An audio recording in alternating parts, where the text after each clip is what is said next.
Hello students, आज हम लोग जनरल ऑर्गेनिक केमिस्ट्री के लेक्चर 11 में इंडक्टिव इफेक्ट के बारे में डिस्कस करेंगे।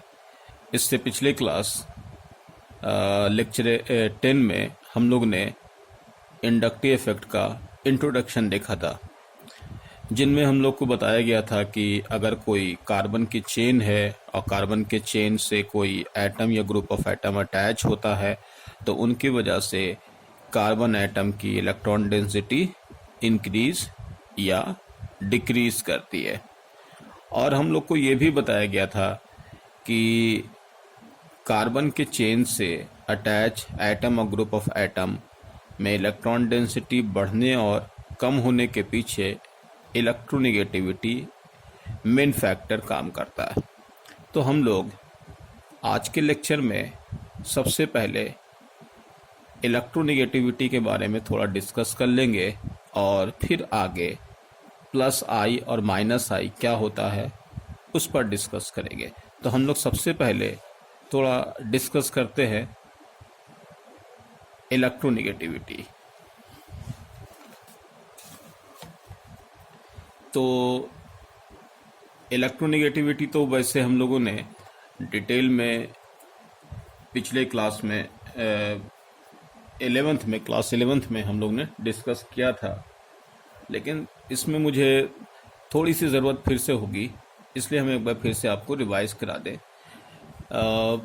शिफ्टिंग ऑफ इलेक्ट्रॉन यानी shared pair electron to its self is called electronegativity of an atom, and electronegativity inversely proportional to size।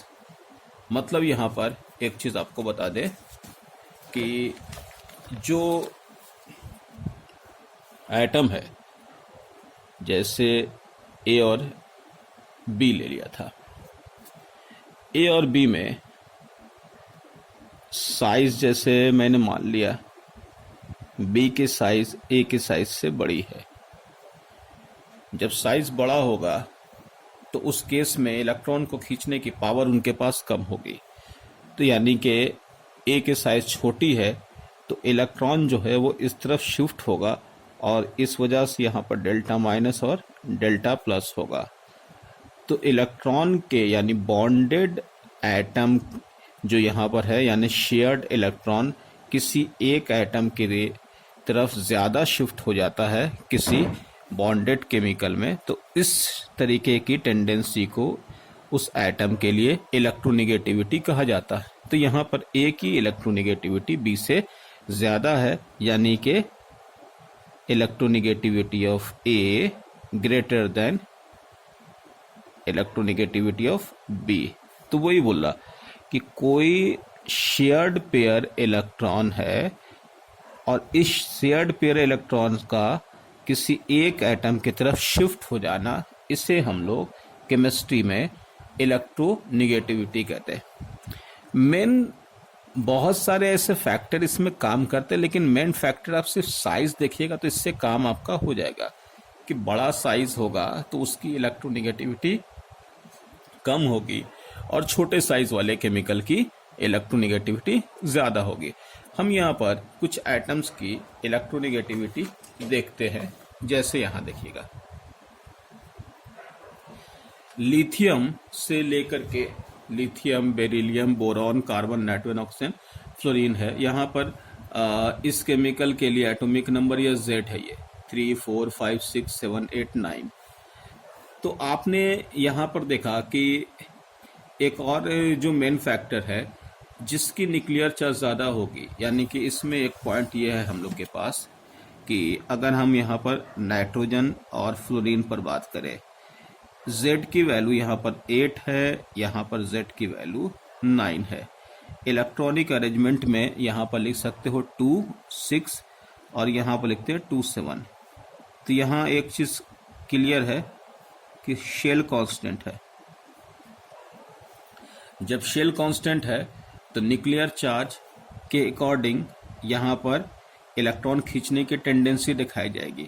तो शेल कांस्टेंट होने के अकॉर्डिंग हम लोग यहाँ पर देख सकते हैं कि साइज जो होगा, साइज किसकी ज़्यादा होगी, नाइट्रोजन के, यहाँ आप लिख सकते हैं शेल कांस्टेंट होने पर साइज इंक्रीज करेगा जब Z डिक्रीज करेगा। ये है हम लोग के पास ये वाला फैक्टर, या ऐसे भी कहते हैं हम लोग के पीरियड में Z बढ़ने से साइज कम होता है। तो जब साइज जब इस केस में तो इसका Z ज़्यादा है तो साइज क्या होगा, छोटा होगा, इसलिए इलेक्ट्रोनिगेटिविटी यहाँ पर F की N से ज़्यादा होगी। तो इलेक्ट्रोनिगेटिविटी का जो मेन फैक्टर यहाँ पर साइज था, जिसकी साइज छोटी होगी उसकी इलेक्ट्रोनिगेटिविटी ज़्यादा होगी, जो कि हम लोग न्यूक्लियर चार्ज से पीरियड में देखते हैं जब शेल कांस्टेंट होता है। देखिए यहाँ पर क्या साइज का फैक्टर क्या हुआ कि इस तरफ जैसे हम लोग आ रहे हैं तो इस तरफ जाने पर साइज बढ़ता जाएगा, यानी लिथियम की साइज फ्लोरीन के साइज से बड़ी है। तो उल्टा हो जाएगा, इस तरफ जाओगे तो इलेक्ट्रोनिगेटिविटी बढ़ेगा, यानी फ्लोरीन जो है ज़्यादा इलेक्ट्रोनिगेटिव है इस पीरियड में। अब आपको यहाँ पर यह भी मालूम है कि पूरे पीरियोडिक टेबल में सबसे ज़्यादा इलेक्ट्रोनिगेटिव एटम जो है वो फ्लोरीन ही है। और हम आपको एक बहुत इंपॉर्टेंट चीज़ दिखा दें कि फ्लोरीन की इलेक्ट्रोनिगेटिविटी 4 है। वैसे आपको याद नहीं रखना है, लेकिन अगर एक का याद रखें तो पूरा पीरियड का याद रखिए। 4 है तो उसके बाद सेकंड मोस्ट जो है वहाँ पर ऑक्सीजन है 3.5। देखिए 0.5 का डिफरेंस है। यहाँ आपके पास है 3, कार्बन का 2.5, बोरॉन का 2, बेरिलियम का 1.5, लिथियम का 1। ये हो गया आपके पास इलेक्ट्रोनिगेटिविटी। नेक्स्ट में उसी तरीके से सोडियम से लेकर के Cl तक में देखें, Z की वैल्यू यहाँ पर सबके लिए अगर देखा जाए, एटॉमिक नंबर Z की वैल्यू 11, 12, 13, 14, 15, 16, 70 Z की वैल्यू। तो Z की वैल्यू के अकॉर्डिंग साइज का अगर फैक्टर देखा जाए, साइज इस तरफ जो है बढ़ता जाएगा, तो इलेक्ट्रोनिगेटिविटी का ऑर्डर ये होगा। अब यहाँ पर इलेक्ट्रोनिगेटिविटी के ऑर्डर में यहाँ पर सोडियम की 0.9 है। अब यहाँ देखिए क्या हो रहा है, 0.9 से सोडियम 0.9, यहाँ पर डिफरेंस 0.3 का, 1.2, 1.5 एल्युमिनियम के लिए, 1.8 सिलिकॉन के लिए, और 1.8 के बाद 2.1 फॉस्फोरस यहाँ से थोड़ा सा चेंज हुआ 2.5 और 3। तो खैर यहाँ पर भी आप देख सकते हो कि इलेक्ट्रोनिगेटिविटी सोडियम से Cl तक इंक्रीज हो रहा। इसके बाद हम यहाँ पर नेक्स्ट में दिखा रहे हैं कि ये ग्रुप में है F, Cl, B और I। तो आपको मालूम है कि ग्रुप में शेल के बढ़ने से साइज बढ़ता है, तो इलेक्ट्रोनिगेटिविटी का ऑर्डर ऐसा हो जाएगा, ऊपर की तरफ इलेक्ट्रोनिगेटिविटी इंक्रीज हो जाएगा। यहाँ पर वैल्यू है आपके पास 4, 3, 2.8, 2.5। तो ये कुछ केमिकल्स की इलेक्ट्रोनिगेटिविटी हम लोग यहाँ पर देख रहे थे। तो साइज का फैक्टर हम लोग ने लगाया कि साइज जिसकी बढ़ेगी उसकी इलेक्ट्रोनिगेटिविटी कम होगी। अब आपको एक और चीज़ दिखाते हैं जो कि इसकी भी ज़रूरत मुझे होगी, वो देखिए ये है sp हाइब्रिडाइज्ड ऑर्बिटल। sp के बाद sp2 और sp3, ये 3 हाइब्रिडाइज्ड ऑर्बिटल।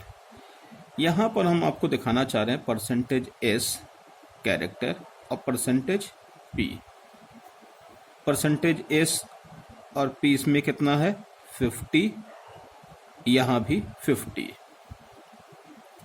इस वाले में कितना 33.3 और ये 66.6। यहाँ कितना हो जाएगा 25S और 75।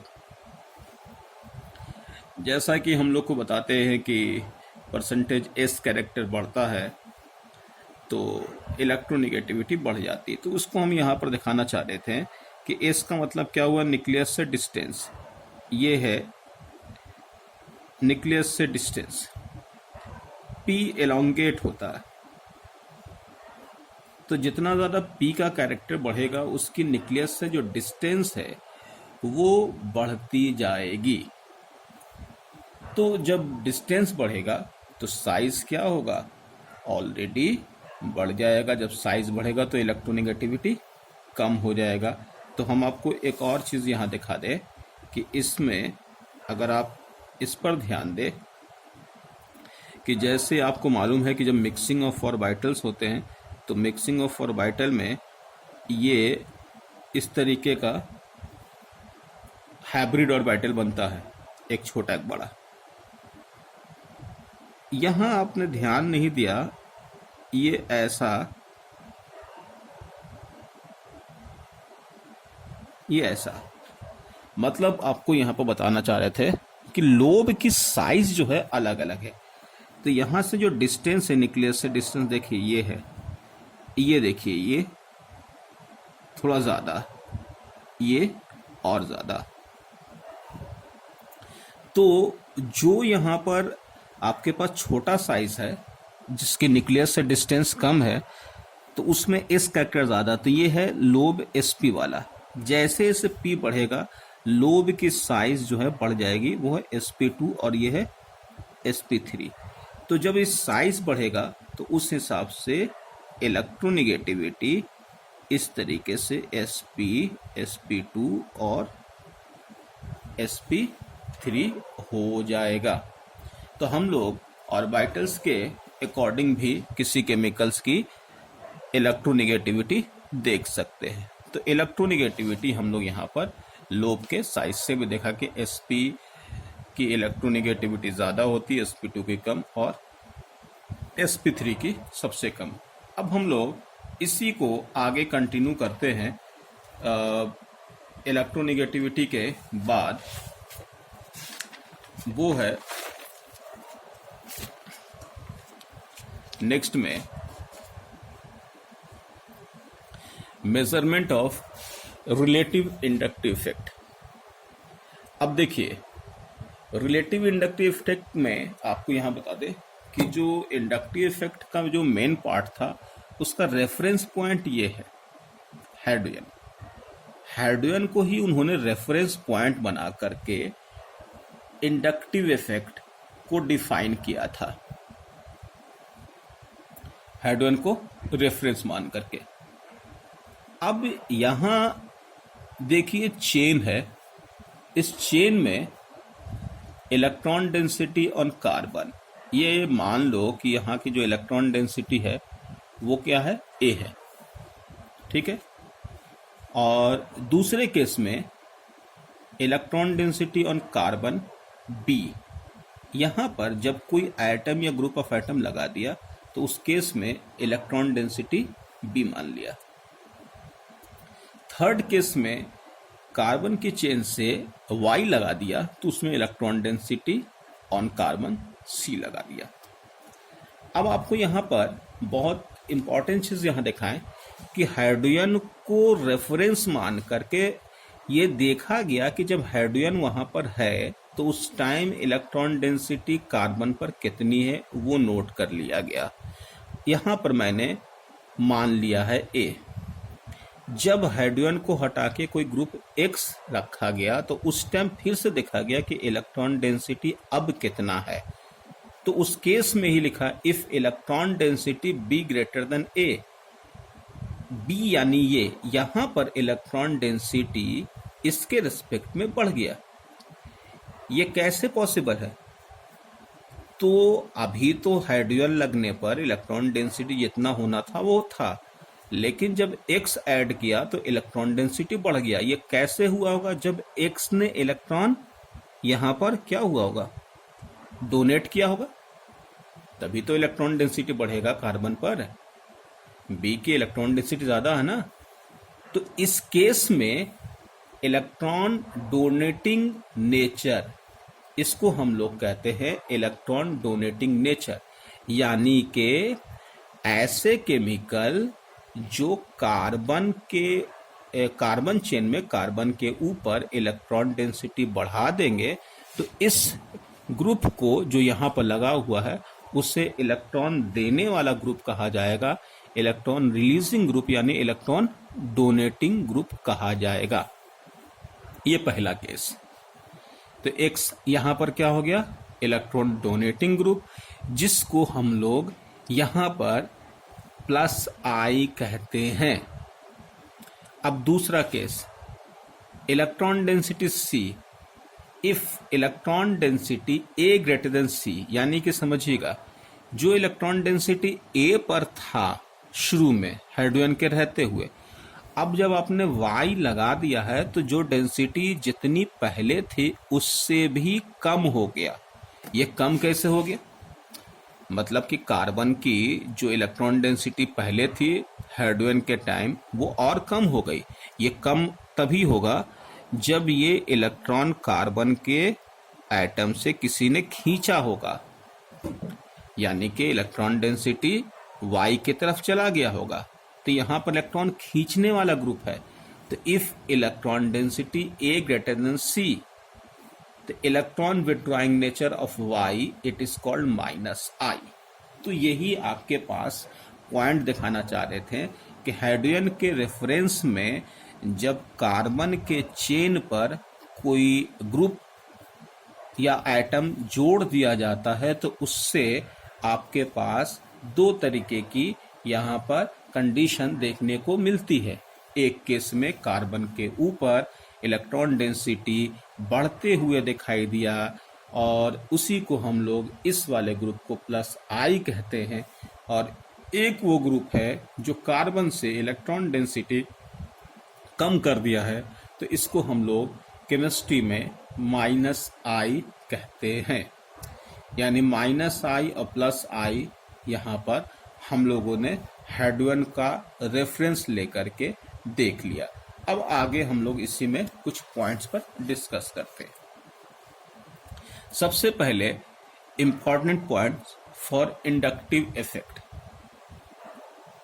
इंडक्टिव इफेक्ट का इंपॉर्टेंट पॉइंट है सबसे पहला, इट इज परमानेंट। जो हमने पहले भी कहा था कि ये अपने आप होता है। इस वाले फॉर्म में इलेक्ट्रॉन डेंसिटी जो है वो किसी एक एटम पर ज्यादा या कम जो होता है वो इलेक्ट्रोनेगेटिविटी की वजह से होता है, जो अपने आप होता है।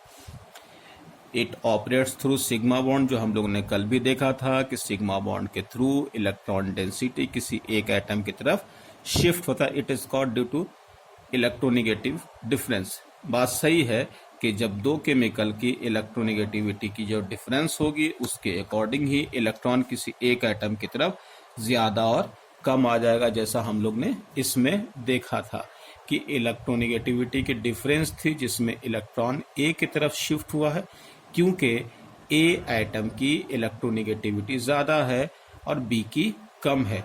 तो ये क्लियर बात है कि यहाँ पर भी इलेक्ट्रोनेगेटिविटी के डिफरेंस के थ्रू ही इलेक्ट्रॉन को एक एटम से दूसरे एटम की तरफ शिफ्ट किया जाएगा। Polarisation of electron is always in single direction. बात ठीक है, क्योंकि जब दो केमिकल की इलेक्ट्रोनेगेटिविटी हम लोग जब देखेंगे तो इलेक्ट्रोनेगेटिविटी के थ्रू अगर ए की बी के रिस्पेक्ट में इलेक्ट्रोनिटी ज़्यादा है तो ये इलेक्ट्रॉन जो होगा वो एक ही डायरेक्शन में यानी ए की तरफ जाएगा। If A is more electronegative than B, तो इलेक्ट्रॉन को एक डायरेक्शन में ही हम लोग यहाँ पर भेजेंगे। और electron never leave their original atomic orbital, ये हम लोग ने कल भी डिस्कस किया था आपसे कि जब कोवेलेंट बॉन्ड बनता है तो उस वाले फॉर्म में हम लोग ने देखा था कि इलेक्ट्रॉन एक शेल से दूसरे शेल में नहीं आता। जैसे आयनिक बॉन्ड में होता था कि इलेक्ट्रॉन जो है एक जगह से दूसरी जगह शिफ्ट होता है, यानी कि आपने कहा कि एक केमिकल ने इलेक्ट्रॉन लॉस पूरी तरीके से किया, दूसरे ने गेन किया। इसमें ऐसा नहीं होता। यह पॉइंट ध्यान रखिएगा कि यहाँ पर ओरिजिनल एटॉमिक ऑर्बिटल को वो लीव नहीं करता है। ये कल भी हम लोग ने पॉइंट देखा था, उस चीज़ों पर आपसे डिस्कस हुआ है। It is distance dependent. Distance dependent का मतलब क्या हुआ कि जब कोई एटम या ग्रुप ऑफ एटम जब लगा होता है तो डिस्टेंस के थ्रू ही वहाँ पर इलेक्ट्रॉन डेंसिटी कम या ज़्यादा होता है। जैसे यहाँ पर हम लोग देख लें कि इस वाले फॉर्म में आपके पास इलेक्ट्रॉन डोनेटिंग ग्रुप X है। जब X इलेक्ट्रॉन डोनेटिंग ग्रुप है तो इसको नाम हम लोग नंबर 1 कार्बन मान ले, तो यहाँ पर डेंसिटी जो होगा वो ज़्यादा होगा, यहाँ पर कम होगा, यहाँ पर और कम होगा। तो हो गया ना डिस्टेंस डिपेंडेंट कि जैसे जैसे इस ग्रुप या एटम से डिस्टेंस कार्बन की बढ़ती जाएगी वहाँ पर डेंसिटी में फर्क आ जाएगा। तो पहले जो उसके नज़दीक वाला कार्बन है उस पर इलेक्ट्रॉन डेंसिटी ज़्यादा होगा, उसके बाद वाले पर थोड़ा कम होगा, और जितने दूर होंगे उसकी इलेक्ट्रॉन डेंसिटी और कम होगी। सेम केस यहाँ पर भी, जब इलेक्ट्रॉन विड्रॉ कर रहा हो, खींच रहा होगा, तो यहाँ से वो इलेक्ट्रॉन ज़्यादा खींचेगा, यहाँ से थोड़ा कम, और यहाँ से सबसे कम। इसलिए हम लोग इसको डिस्टेंस डिपेंडेंट कहते हैं, यानी कि डिस्टेंस में पहले पर ज़्यादा इलेक्ट्रॉन डेंसिटी होगा, दूसरे पर कम होगा, तीसरे पर और कम होगा, चौथे पर हम लोग ने कहा इसका इफेक्ट काम नहीं करता है। और उसी तरीके से इलेक्ट्रॉन जब यहाँ से खींचेंगे तो पहले से ज़्यादा खींचेंगे, दूसरे से कम खींचेंगे, तीसरे से और कम खींचेंगे, इस पर चौथे या पांचवें पर इसका इफेक्ट नहीं होगा। इसलिए इसको हम लोग डिस्टेंस डिपेंडेंट कह रहे थे। तो यहाँ पर हम लोग ने लिखा it is distance dependent effect, और इसमें लिखा है it is observe to be negligible after 4 to 5 carbon. सही बात है, हम लोग ने कल भी देखा था कि तीसरे कार्बन तक ही इसका इफेक्ट देखने को मिलेगा, चौथे पांचवें और उसके बाद वाले पर इसका इफेक्ट नेग्लिजिबल हो जाएगा। लास्ट का एक बहुत इंपॉर्टेंट पॉइंट और है, it is a weak effect. Weak effect का मतलब क्या है कि अभी तो हम लोग सिर्फ इंडक्टिव ही डिस्कस कर रहे हैं, आगे हम लोग परमानेंट में हाइपर कंजुगेशन और रेजोनेंस भी पढ़ेंगे। तो जब वहां पर रेजोनेंस भी दिखेगा या हाइपर कंजुगेशन दिखेगा, तो वो उसके रिस्पेक्ट में इनका इफेक्ट कमजोर दिखेगा। मतलब जैसे एक जगह पर रेजोनेंस भी हो रहा है, इंडक्टिव भी है, तो आपको वहां पर देखना होगा कि रेजोनेंस का इफेक्ट इंडक्टिव से कहीं ज्यादा स्ट्रांग होगा। वो आगे दिखाएंगे किस तरीके से होता। तो खैर, इसलिए इसको हम लोग कह रहे हैं इसका इफेक्ट होता है लेकिन वीक होता है। अब यहाँ एक और पॉइंट, बहुत अच्छा पॉइंट है, यहाँ देखिएगा, on the basis of electron donating, electron donate करने वाला था, और जिसको हम लोग ने प्लस आई कहा था, और electron withdrawing nature, it is divided into 2 parts, plus I और माइनस आई। प्लस आई क्या कहा था? Electron donating. माइनस आई क्या है? Electron withdrawing. तो उसी को लेकर के बात होगी। इंडक्टिव इफेक्ट में ऐसे एटम या ग्रुप ऑफ एटम जो इलेक्ट्रॉन डोनेट करते हैं उसे प्लस आई इफेक्ट वाला ग्रुप कहते हैं, और वैसे एटम या ग्रुप ऑफ एटम जो इलेक्ट्रॉन खींचते हैं उसे हम लोग माइनस आई कहते हैं। तो हम लोग सबसे पहले प्लस आई पर डिस्कस करेंगे। तो सबसे पहले हम लोग यहाँ पर आ जाते हैं प्लस आई। प्लस आई के लिए सिंपल है, आपको मालूम है कि इलेक्ट्रॉन डोनेटिंग ग्रुप है, तो एक्स यहाँ पर लगा दिया, इलेक्ट्रॉन देखिए यहाँ पर डोनेट करा, तो in plus I effect shifting of electron from atom or group of atom to carbon atom in carbon chain. सही बात है, हम लोग ने अभी देखा भी है कि ये इलेक्ट्रॉन डेंसिटी बढ़ाने वाले ग्रुप हैं, तो ये इलेक्ट्रॉन जो है यहाँ से इस तरफ आएगा, इसलिए शिफ्टिंग ऑफ इलेक्ट्रॉन जो है फ्रॉम एटम या ग्रुप ऑफ एटम यानी एक्स से कार्बन की तरफ जाएगा, तो इलेक्ट्रॉन डेंसिटी ऑन कार्बन बढ़ेगा। ठीक है ना, इलेक्ट्रॉन जब देगा तो इलेक्ट्रॉन डेंसिटी बढ़ाएगा। Electron gets away from group यानी इससे दूर जाएगा, एंड टुवर्ड्स कार्बन, कार्बन की तरफ आएगा। तो ये है आपके पास इलेक्ट्रॉन की बात। ठीक है, इलेक्ट्रॉन के लिए हम लोग ने कहा कि सबसे पहला काम क्या होगा कि प्लस आई इलेक्ट्रॉन के लिए वो ग्रुप या एटम के थ्रू वो कार्बन एटम को इलेक्ट्रॉन प्रोवाइड करेगा, जिससे इलेक्ट्रॉन डेंसिटी कार्बन पर बढ़ जाएगा, और electron gets away from group और टुवर्ड्स कार्बन, कार्बन की तरफ ज्यादा आएगा। यहाँ कुछ पॉइंट्स है, some common plus I showing group. Anions जो होते हैं, जो जिस पर माइनस चार्ज होता है, वो प्लस आई वाले होते हैं, क्योंकि उनके पास इलेक्ट्रॉन डेंसिटी ज्यादा होती है, तो वो इलेक्ट्रॉन किसी को डोनेट करेंगे। यहाँ पर बहुत इंपॉर्टेंट है, ऑल एनाइंस जैसे NH माइनस O माइनस, इनको हम लोग प्लस आई शो करने वाले ग्रुप कहते हैं। और जब दो chemical plus I of any A9, it is greater than plus I of any neutral. जैसे दो केमिकल है, एक पर माइनस चार्ज है, एक पर कोई चार्ज नहीं है, दोनों इलेक्ट्रॉन डोनेटिंग ग्रुप है, तो हमेशा माइनस चार्ज वाला जो ग्रुप होगा वो न्यूट्रल से ज्यादा अच्छा इलेक्ट्रॉन डोनेटिंग कहलाएगा।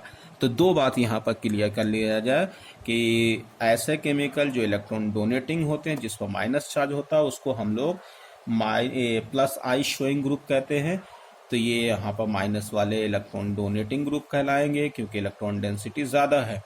और प्लस आई किसी भी एटम किसी भी एनाइन की जो इलेक्ट्रॉन डोनेटिंग पावर है वो न्यूट्रल से कहीं ज़्यादा होगी। दूसरा पॉइंट यहाँ पर ऑल अल्काइल ग्रुप जो होते हैं जैसे मिथाइल इथाइल प्रोपाइल ब्यूटाइल जो अल्काइल ग्रुप है उसको हम लोग प्लस आई ग्रुप में कंसीडर करते हैं। तो प्लस आई ग्रुप जो होंगे वो अल्काइल ग्रुप। अब यहाँ है plus I power directly person number of branching at free valet. जैसे यहाँ पर देखिएगा कि इस कार्बन का ज्वाइंट किसी के साथ है तो इस केस में ये वाले कार्बन से एक कार्बन और इससे भी एक कार्बन जुड़ा हुआ तो इसको हम लोग सेकेंडरी कह रहे हैं। और इस वाले कार्बन से एक इधर भी जुड़ा हुआ एक इधर भी एक ही जुड़ा इसको हम लोग कह रहे हैं टर्शरी। तो एक सिंपल बात वो बोलना चाह रहा है कि अगर 1 2 3 4 5 नंबर ऑफ कार्बन यहाँ पर 5 है 1 2 3 4 नंबर ऑफ कार्बन यहाँ जबकि 4 है, लेकिन जब कोई I power directly proportional number of branching at free valent यानी कि फ्री वैलेंट मतलब इससे जो डायरेक्टली कोई ग्रुप यहाँ पर जुड़ा हुआ होगा तो इस वाले केस में यहाँ पर आपके पास जहाँ पर ब्रांचिंग कम होगा जैसे 2 ब्रांच है यहाँ पर 3 ब्रांच तो ब्रांचिंग को हम लोग यहाँ पर कंसीडर करेंगे। ब्रांचिंग बढ़ने से प्लस आई नेचर बढ़ जाएगा। जैसे यहाँ हम लोग एक इसको एग्जाम्पल से समझे कि अगर आपके पास ये ऐसा है ये है हाइड्रोजन ये है हाइड्रोजन की इलेक्ट्रोनेगेटिविटी कार्बन से कम है तो ये इलेक्ट्रॉन तो इसी तरफ जाएगा ये भी इलेक्ट्रॉन इधर आएगा यानी इलेक्ट्रॉन डेंसिटी कार्बन पर बढ़ गया। जो कार्बन पर इलेक्ट्रॉन डेंसिटी बढ़ गया तो वो इस तरह से इलेक्ट्रॉन को किसी को प्रोवाइड करेगा यानी कि ये मिथाइल ग्रुप हो गया या कोई अल्काइल ग्रुप वो हो गया इलेक्ट्रॉन डोनेटिंग ग्रुप। तो आप खुद देख लीजिए कि अगर यहाँ पर कोई केमिकल है और यहाँ पर एक अल्काइल ग्रुप अटैच है, इसी से दूसरा केस है यहाँ आपके पास 2 अल्काइल ग्रुप अटैच है और थर्ड वाले केस में यहाँ पर 1 2 3 है ऐसा। तो इस कार्बन पर इलेक्ट्रॉन डेंसिटी ज्यादा है तो ये ज्यादा अच्छा डोनेटिंग पावर वाला हुआ। यहाँ पर आपके पास 2 जो अल्काइल ग्रुप मिलकर के इलेक्ट्रॉन डेंसिटी बढ़ा रहे हैं तो इसकी इलेक्ट्रॉन डोनेटिंग पावर इससे कम है, यहाँ पर एक ही ऐसा कर रहा। तो उस केस में हम लोग यहाँ पर वर्ड इस्तेमाल करते हैं इस कार्बन से 1 कार्बन 2 कार्बन 3 अलग अलग 3 कार्बन जुड़े थे इसलिए इसको टर्शरी कार्बन कहते हैं यानी कि 3 डिग्री अल्काइल। और यहाँ पर सेकेंडरी यानी कि 2 है और यहाँ पर 1 डिग्री अल्काइल। तो 1 डिग्री अल्काइल की प्लस आई पावर कम होगी, 2 डिग्री की ज्यादा होगी, 3 डिग्री की बहुत ज्यादा होगी। तो उसी केस को यहाँ पर हम लोग को दिखाया गया। तो यहाँ हम लोग ने लिखा कि ब्रांचिंग यहाँ पर ज्यादा है तो प्लस आई पावर ज्यादा, उसके बाद ये हो गया। एक और पॉइंट यहाँ पर इसी के आगे लिखा है if branching is same, branch same है यानी एक जैसा नेचर का, then plus I power directly proportional to number of carbon atom. यानी कि अगर ब्रांच सेम होगा तो प्लस आई पावर किससे डिसाइड करेंगे, नंबर ऑफ कार्बन एटम से। तो देखिएगा यहाँ पर 2 कार्बन है, यहाँ पर 3 है, यहाँ 4 है, तो ये प्लस आई का ऑर्डर ऐसा हो जाएगा। तो प्लस आई का ऑर्डर हम लोग यहाँ पर देख रहे थे। अब यहाँ है plus I power of groups in decreasing order with respect to the reference hydrogen. जैसा आपको तो मालूम ही है कि हाइड्रोजन के रेस्पेक्ट में जो अच्छा डोनेटिंग होगा उसको पहले रख दो और जिसकी डोनेटिंग पावर कम होगी उसको बाद में रख लो। इसीलिए हाइड्रोजन को सबसे लास्ट में रख करके इसकी इलेक्ट्रॉन डोनेटिंग पावर को दिखाया गया क्योंकि ये एक्सपेरिमेंटल वैल्यू है।